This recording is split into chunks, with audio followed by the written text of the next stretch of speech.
So how would I rank the Best Supporting Actress Oscar wins of the 2000s? Hey guys, it's Brian. Welcome to the awards contender. I am very excited to rank Best Supporting Actress Oscar wins from 2000 to 2009. Some really great victories in the category that decade. Which ones do I think were the absolute best, and which ones do I not care for at all? Let's start with number 10, Renee Zellweger, Cold Mountain. They call this war a cloud over the land, but they made the weather, and then they stand in the rain and say, shit, it's raining! So if you've been watching my channel the last couple years, you might remember I've had some things to say about Renee Zellweger's first Academy Award win for Cold Mountain, early 2004. That is not a win I care for that much. In a video a couple years back, I called it the worst acting Oscar win of all time.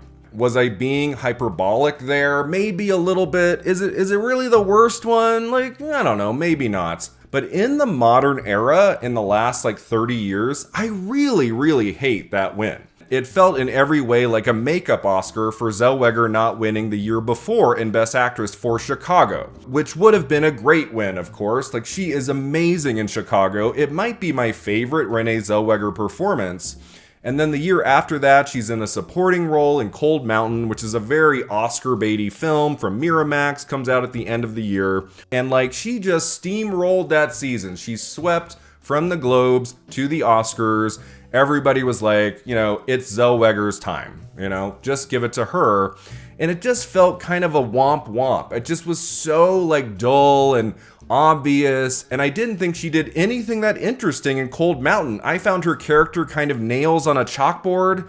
She just felt like she stormed in there for a few weeks and said, I am going to win my Oscar for this. I am going to be funny and quirky, and I'm going to add some comic relief to this, mostly very serious film. And she's annoying in that movie, I think. She's very annoying. Whenever she was on screen, I was like, okay, we can hurry this up. That monologue she had that was all over the trailers and stuff, it is such an eye roll. I know some people like that speech she gives, but I think it's so silly and stupid. Shit, it's raining! I understand why she got nominated everywhere. It is one of the more standout performances in that movie. If you're going to give it a nomination, fine.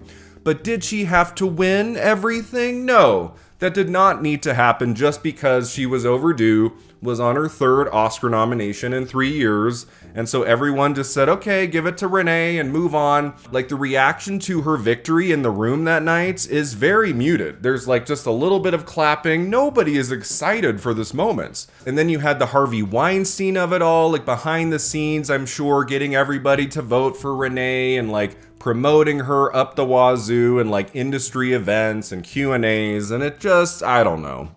Just I don't like this win at all. I'm okay with her second win for Judy, more than a decade later, but this one should not have happened. Sheree Agdashlu is emotionally devastating in House of Sand and Fog. I remember really close to the end, there was talk that maybe she could pull it off in an upset. I was rooting for that. I wanted it to happen. It would have been a beautiful Best Supporting Actress Oscar win for the ages. Sheree Agdashlu should have won that, not Renee Zellweger. I would like to thank the Academy for inviting me here tonight, alongside so many talented people. Holly, Patricia, Marcia, and Sheree. Number 9, Jennifer Connelly, A Beautiful Mind. There's no one here! Charles is watching him. He's been injected with a cloaking serum. I can see him because of the chemical. So I have this one ranked as low as I do, not because I hate the performance or anything. She's very good in A Beautiful Mind. This is not a terrible win. I just think that's a lead performance. I don't think Jennifer Connelly should have won in supporting actress for that movie. I know the star of the film is Russell Crowe. His character is the main focus, but she is all over that film playing his wife. You see her age over many years and decades, and she has a lot to do in that movie.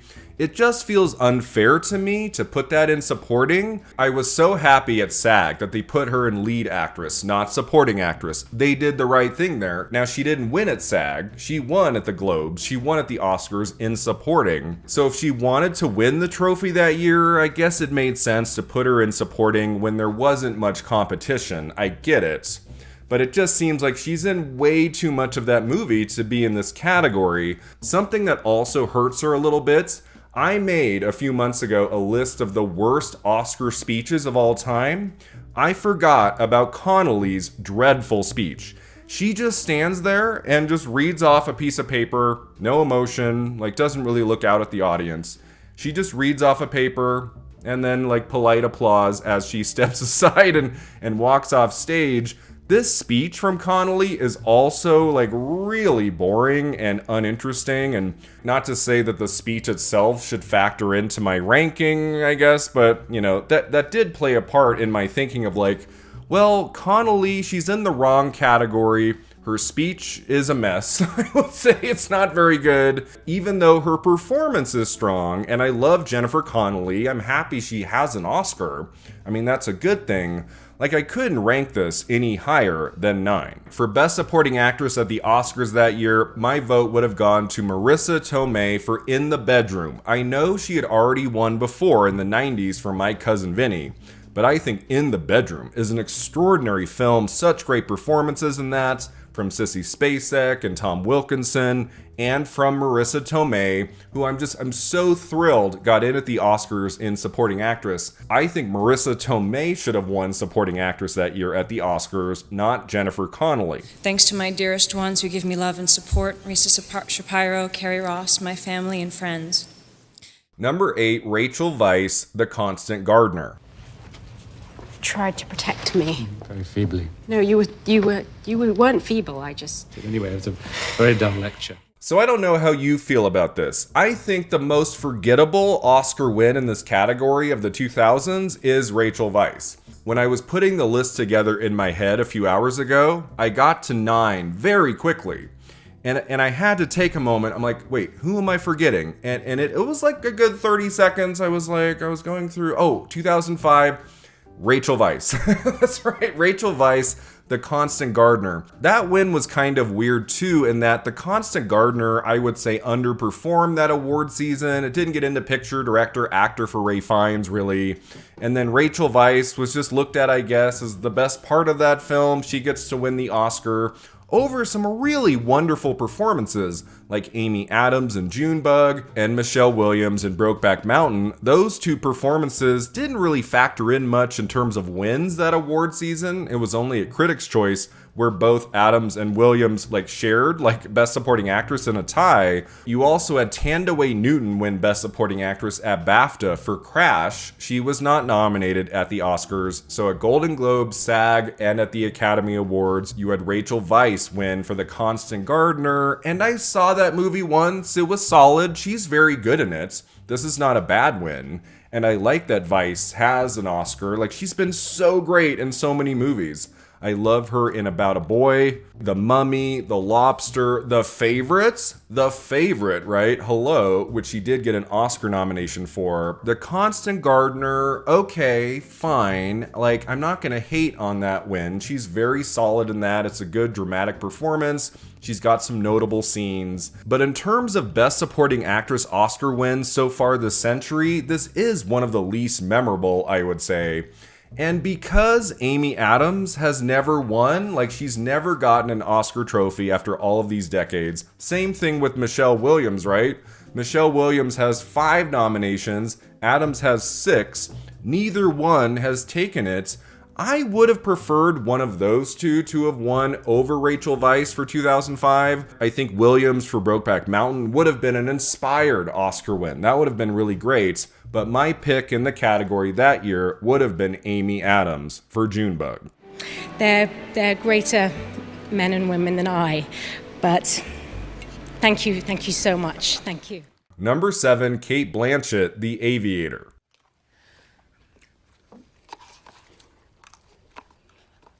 Can't you eat ice cream from a bowl like everyone else in the world? So starting now, all the Oscar wins can stay. I'm not going to swap anyone out from 7 to 1. All of these supporting actress Oscar victories are good to go, even though I prefer some over the others. Cate Blanchett for The Aviator, playing Katharine Hepburn in Martin Scorsese's Epic from 2004. That's a solid win. I thought about ranking it like 5 or 6. But just compared to some of the other winners in this category that decade, I don't think this is one of the best. She's got a nice chemistry with DiCaprio, and she's got some good dramatic beats throughout that film. Like, she gets to show like a lighter side to herself. She also has some good emotional moments, and so it's a solid performance. You leave that theater thinking about Blanchett, even though her scenes are for the most part earlier in the movie. Like, there's a lot of supporting roles in that film we don't really think about much today. When we think about The Aviator, I think it's all about Blanchett as Katharine Hepburn, because that was a difficult role, right? Like we all know Katharine Hepburn, 4-time Best Actress Oscar winner Katharine Hepburn, and for Blanchett to take on that role was a significant undertaking, I would say. I imagine many actresses would have been scared of that role. She took it on with gusto, did a fine job. This is a good Oscar win. It's well deserved. I mean, Natalie Portman for Closer also would have been a good win that year. My pick would have been Virginia Madsen for Sideways. I think she is wonderful in that movie, but like Cate Blanchett for The Aviator, fine, that one can stay. And on behalf of everyone I know in The Aviator, thank you to Martin Scorsese. I hope my son will marry your daughter. Thank you. Number 6, Jennifer Hudson, Dreamgirls.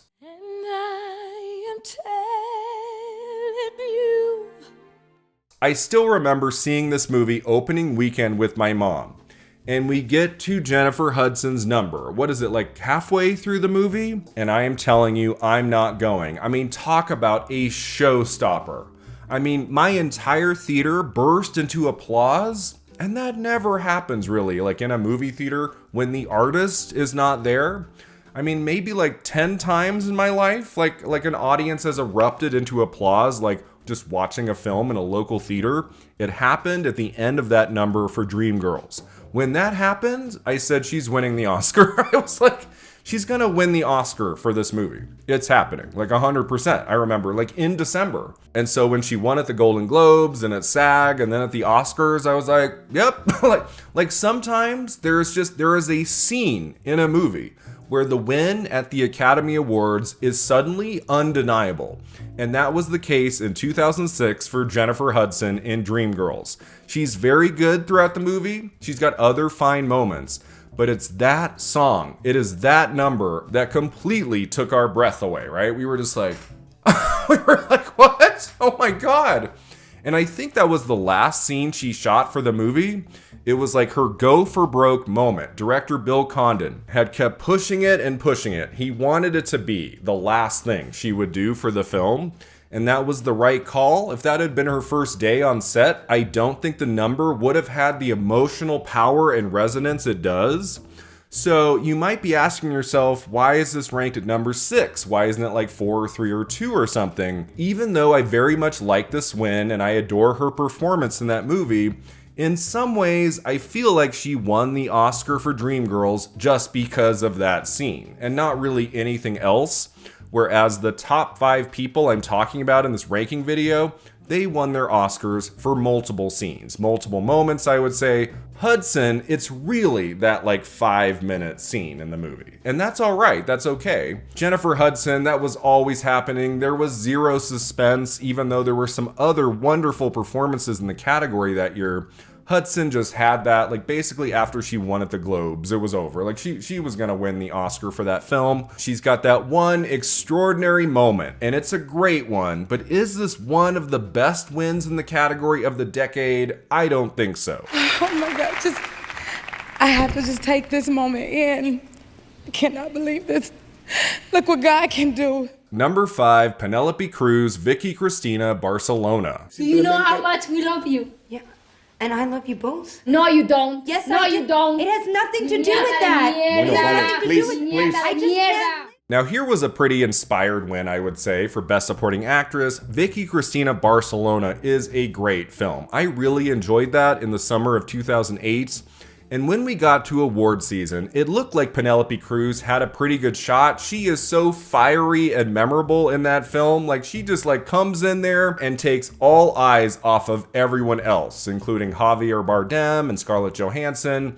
Like, we are just fixated on Penelope Cruz in that movie. We await, like, her next expression, what she's going to say next to Johansson to make her uncomfortable and stuff. And then she's got that moment at the end where isn't she like holding a gun and she just like goes off, she's screaming, and it's so good. I love Penelope Cruz and Vicky Cristina Barcelona. Now, for a little bit there during award season, it looked like she wasn't going to win, because Kate Winslet was winning in Best Supporting Actress for The Reader at the Golden Globes and at SAG. But then luckily, I would say, for Penelope Cruz, at BAFTA and the Oscars, Kate Winslet was bumped up to lead actress for The Reader, which opened up Best Supporting Actress at those two ceremonies for someone else to win.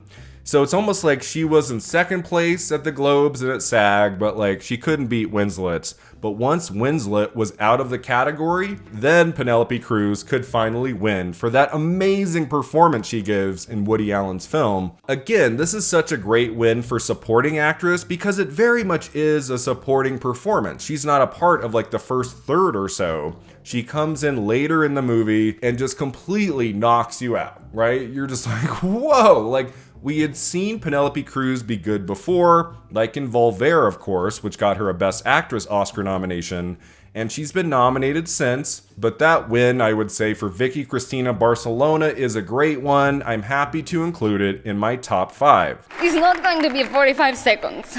I can say that right now. Has anybody ever fainted here? Because I might be the first one. Number 4, Tilda Swinton, Michael Clayton. 10 what? 10 million? Where do you think I'm gonna get $10 million?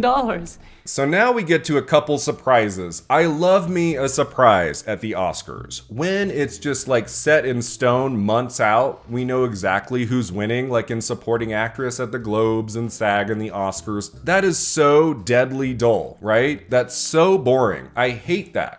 Like, give me a surprise, even like somewhere along the way, like a BAFTA or something, like just give me a surprise in these acting categories. I love me some good chaos in an awards category, especially in acting, and such was the case in supporting actress for 2007.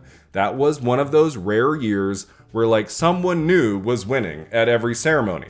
Cate Blanchett won for I'm Not There at the Globes. Amy Ryan won for Gone Baby Gone at Critics' Choice. Ruby Dee won for American Gangster at SAG. And then Tilda Swinton won for Michael Clayton at BAFTA.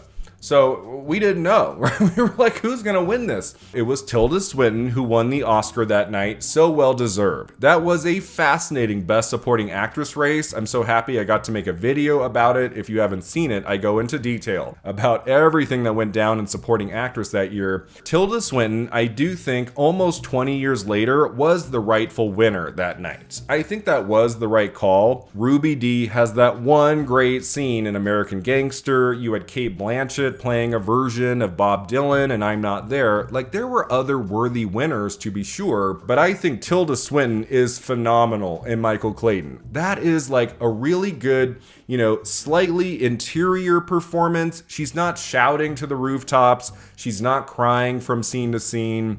It's a little bit more subtle work, I would say, like of all the performances that won in this category for the 2000s. Like, her performance in Michael Clayton is a little bit quieter, and I love that about it. I think about her last big scene in the movie where George Clooney is doing most of the talking, and just like her expressions, like how she reacts to what he's saying, it's so memorable. Like, without dialogue, like just the way she's reacting to him is amazing. And she's got some nice, like, dramatic beats all throughout the movie. It's her last scene we remember the most, and for good reason. Tilda Swinton was so shocked that night. I still remember the look on her face. She's like, what? Like, it's me? Okay. She goes up on stage, she says some funny things about Clooney in a bat suit. She says she's giving her Oscar trophy to her American agent, and that was kind of interesting, kind of fun. And so, yeah, it's a great speech, a great performance, a nice surprise at the Oscars. We don't get a big surprise in supporting actress every year, but we got it for '07. Tilda Swinton winning for Michael Clayton is a fantastic Oscar victory. I have an American agent who is the spitting image of this. Really, truly, the same shape head, and it has to be said, the buttocks. Number 3, Marcia Gay Harden, Pollock. I believe in Jackson Pollock. And there's you, and there's the painting, and you need. So talk about a surprise, right? Holy shit, was this a huge surprise for 2000 at the Oscars and Best Supporting Actress? I mean, if you thought 2007 was chaotic, there was nothing like 2000. Like Best Supporting Actress that year, talk about all over the place. We had no idea who was winning the Oscar that night. So let me quickly do the play-by-play. Okay, Golden Globes goes to Kate Hudson, Almost Famous. Critics' Choice goes to Frances McDormand, Almost Famous. SAG goes to Judi Dench for Chocolat. BAFTA goes to Julie Walters for Billy Elliot. And then at the Oscars, you have all 4 in the category, plus Marcia Gay Harden for Pollock, who was not nominated anywhere else that season, outside of Film Independent Spirit Awards. Like, that was like a very late push, I would say, in the season for Pollock. Both she and Ed Harris got into the acting categories, but it didn't seem very likely that she would win for that because it was a very small film. It opened in very limited release in December and never got a big push, I would say, into theaters. And so it just seemed like the nomination was going to be the win for Marcia Gay Harden that year. Just getting in was her victory in a way. And then Nicolas Cage reveals the winner as Marcia Gay Harden, and my jaw dropped. I was in high school. I think I was predicting Kate Hudson to win for Almost Famous. Even though she had only won at the Globes, I felt like Almost Famous was coming on strong. I thought it was going to win Best Original Screenplay, which it did. Hudson is so monumentally great in Almost Famous. Her mom, Goldie Hawn, won in Supporting Actress for Cactus Flower very early in her career. I felt like there was a narrative there, a story, like that would have been cool. I still think Kate Hudson would have made a great win, but I love Marcia Gay Harden's win for Pollock. I adore that performance. I finally caught up with the movie a few years later. I didn't see it that year, but I did watch it eventually, and she is freaking fantastic in that film. Talk about a big dramatic performance. Lots of scenes of crying and yelling, and like the chemistry between her and Ed Harris is off the charts in that film. They are fascinating to watch act together, scene after scene, and you know, they're husband and wife, and most of their moments in the film, they are together. And it's just really fun to watch them like hit the ball back and forth, you know, for like a 2-hour dramatic film. I really love Ed Harris's work in the movie. He would have been a good winner, I think, in Best Actor. But Marcia Gay Harden actually winning, like on her first nomination, not being part of the award season like at all. Like from the Globes to SAG and BAFTA, like not even showing up there as a nominee to then go on to win for this very small film. It's just kind of inspired. I just think this is one of the really cool victories in supporting actress at the Oscars that decade. I am finally going to make my video, my Oscar race retrospective about Marcia Gay Harden taking Best Supporting Actress for Pollock. That is coming later this year to tie in with the film's 25th anniversary. So keep an eye out for that. I am finally breaking this really interesting supporting actress race down to the nitty-gritty. So we'll get to that soon, but for now, let me just say Marcia Gay Harden winning the Academy Award for Pollock is a great, great victory. What a thrill. Members of the Academy, thank you. Thank you. Number 2, Catherine Zeta-Jones, Chicago. With all the publicity that's piled up between us and when Billy gets us off, well, we'd be a natural to do an act together. You think so, huh? Right? Right? Isn't this one of the greatest supporting actress Oscar victories so far this century? Catherine Zeta-Jones in Chicago. I've also made a video about this race. I mean, it was basically Zeta-Jones all the way to the end. Meryl Streep won in Best Supporting Actress at the Globes for adaptation, but Zeta Jones there was nominated in lead up against Renee Zellweger, who won. Now, do I consider Catherine Zeta-Jones in Chicago to be a lead performance? No, even though she is in a lot of that film. It's very much Renee Zellweger's movie, I would say. And then Zeta-Jones is in a more supporting capacity in that. I mean, she's in more of the movie than Queen Latifah, who also got an Oscar nomination for Best Supporting Actress. So maybe like putting those two up against each other in the same category wasn't really fair. But I do consider Zeta-Jones to be a supporting role in Chicago, and what a marvelous, dynamite, showstopper performance she gives in that movie. It's her best performance ever, right? Like, she was good in other things. She's good in Traffic. I've liked her in movies, but that was her best performance in a film by far, and it was the performance she should have won her Oscar for. Like, sometimes people win, like, for the wrong movie.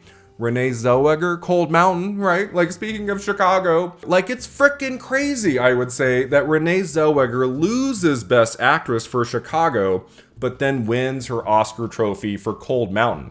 A performance that, like, it doesn't even come close to what she accomplishes in Chicago. So I'm happy when it comes to that movie, at least Zeta-Jones won a very much deserved Academy Award for that sublime musical performance. She gets to do everything in that film. She's very funny, she's emotional, she gets to play all kinds of shades, and she gets these incredible song and dance numbers that show off her stuff, everything she's made of, like her presence in that movie. She just annihilates that role with every ounce of her being, and she deserves to win an Oscar. It happened. I love this win for Zeta-Jones. Thank you so much, my Scotsman, giving the Welsh scale. I can't believe it. Oh my gosh. And finally, that takes me to the number one slots. Was there any question? Was there any question who I was going to choose the number one Best Supporting Actress Oscar win of the 2000s? It's, of course, Monique in Precious. I knew the day the doctors put you in my goddamn hand, you wasn't a goddamn thing, and you had that smirk on your face, bitch. Now smile about that. I mean, talk about undeniable, right? Undeniable. There was no competition there. Nobody was beating Monique for Precious. That is the kind of rare supporting actress performance that just, it blows everything out of the water. Everybody who watches the movie is like, holy frickin' shit. Whoa! Like, where did that come from? Monique had been acting for years before this. She had done comedies and stuff. Maybe a little bit of drama, but nobody was prepared for what Monique was about to deliver in Precious from director Lee Daniels. That film really came on strong, I would say, in January of 2009. It premiered at the Sundance Film Festival, and all throughout the year, I was hearing about it. I was hearing like, oh, this is one of the must-see films of 2009. It's going to be a big awards player, and Monique is supposed to be phenomenal in it. And I was like, Monique? Like, I was vaguely aware of her work, like in stand-up comedy and stuff. I maybe had seen her in a movie or two, but I was like, in Best Supporting Actress, like this award season, Monique? And then you see the movie and you're like, oh my God, like, she plays the mother from hell that rivals every other mother from hell in cinema history. Like, just frickin' wow. It's never a caricature, it's believable. It's not just Monique screaming to the heavens from scene to scene. She is a very believable monster. Like, in this situation with her daughter, the relationship they have that is expressed on screen, where they live, like their living conditions, you understand where Monique's character is coming from, even though obviously you don't root for her or anything the way you do for Precious. By the end of the film, you do empathize with her. She's got that really amazing moments, like in the office with Mariah Carey, where Monique breaks down crying. It's such a memorable moment in that film. It's such a three-dimensional character. It's not just a monster, right?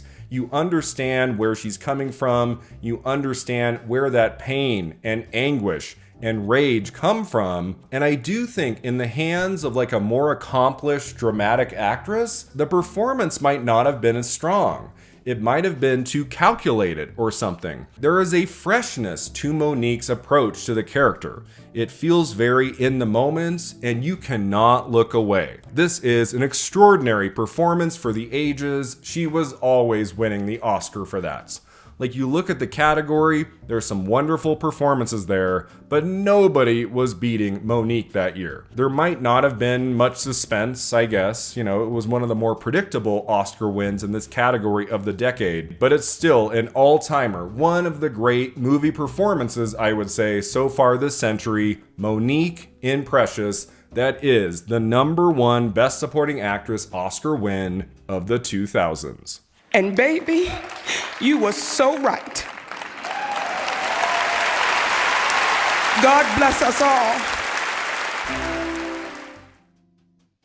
Thanks so much for watching and subscribing, and let me know in the comments below, how would you rank the Best Supporting Actress Oscar wins of that decade, and I'll see you next time at the Awards Contender.